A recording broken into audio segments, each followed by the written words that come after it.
रविकांत बाबू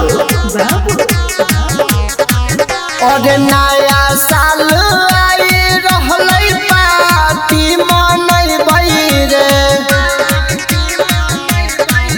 और नया साल आई रहलै पार्टी मनैबै रे। और पार्टी मनैबै रे। और करबै धमाल अपना माल के बोलैबै रे।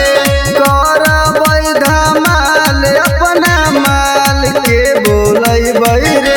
और सभे भाई मिलके ओह दिन गरदा उड़ैबै रे।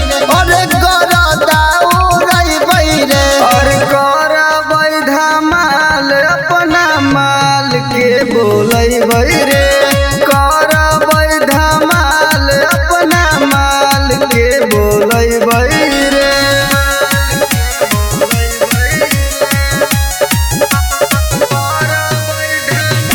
presented by Namuna Music.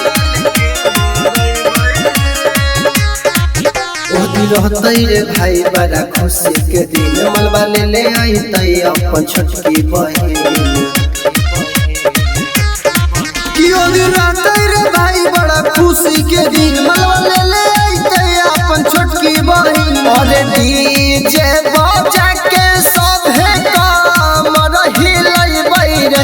और कमर हिलैबै रे। और करबै धमाल अपना माल के बोलैबै रे। करबै धमाल अपना माल के बोलैबै रे।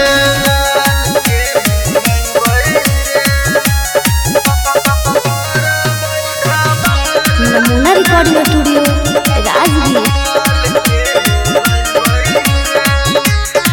कि अपने के रोज से नहीं डरी है रे। अपना माल खाती दोस्त से न लड़ी है रे। कि अबरी के रोज से नहीं डरी है रे। अपना माल खातिर दोस्त से न लड़ी है रे। और रवि टाइगर अविनाश प्रेमी के बात नहीं उठैबै रे।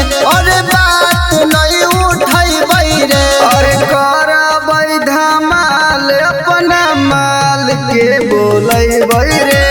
करबै धमाल अपना माल के बोलैबै रे। Happy new year. Namuna Recording Studio, Rajgir.